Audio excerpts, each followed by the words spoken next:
peredaran dan penyalahgunaan narkotika, psikotropika, dan bahan adiktif berbahaya lainnya. Narkoba makin meluas di Kalimantan, tidak hanya di kota-kota besar seperti Pontianak, Banjarmasin, Samarinda, Balikpapan, juga sudah merambah ibu kota Nusantara IKN, Kalimantan Timur. Bahkan, menurut Kapolda Kaltim Irjen Pol Nanang Afianto, Kalimantan masuk dalam wilayah jaringan transnasional.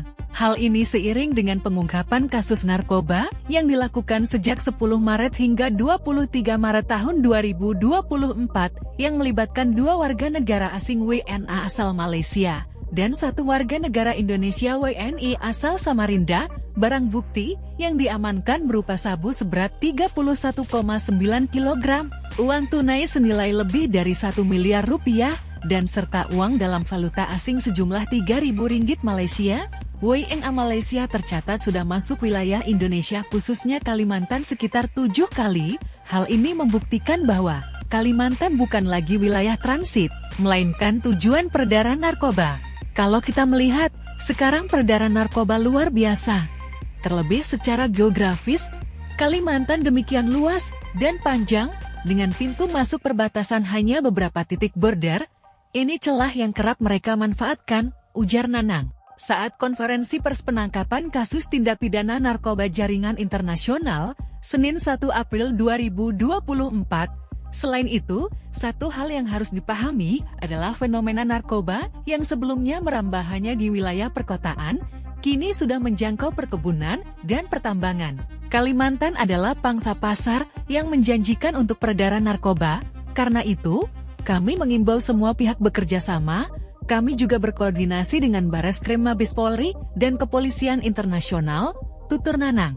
Direktur Reserse Narkoba Kepolisian Daerah Kalimantan Timur Polda Kaltim Kombes Pol Arif Bastari menambahkan, IKN pun tak luput dari penetrasi para bandar dan pengedar narkoba. Menurutnya, kendati tingkatannya masih kecil, namun selama 3 bulan ini, sejak Januari hingga Maret tahun 2024, sudah ada beberapa pengungkapan kasus narkoba di IKN. Arif menjelaskan, masuknya narkoba ke kota-kota dan wilayah pelosok Kalimantan termasuk IKN melalui jalur darat dari Malaysia, berlanjut ke Kalimantan Barat, Kalimantan Tengah, Kalimantan Selatan, dan kemudian ke Kalimantan Timur.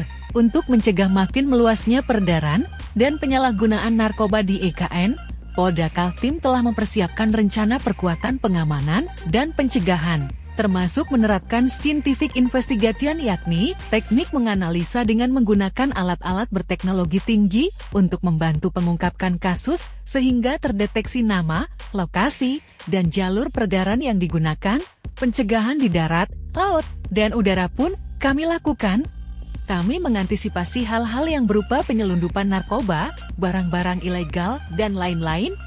Kami sudah antisipasi baik oleh Polda Kaltim maupun jajaran yang lain, terang Arif kepada Kompas.com.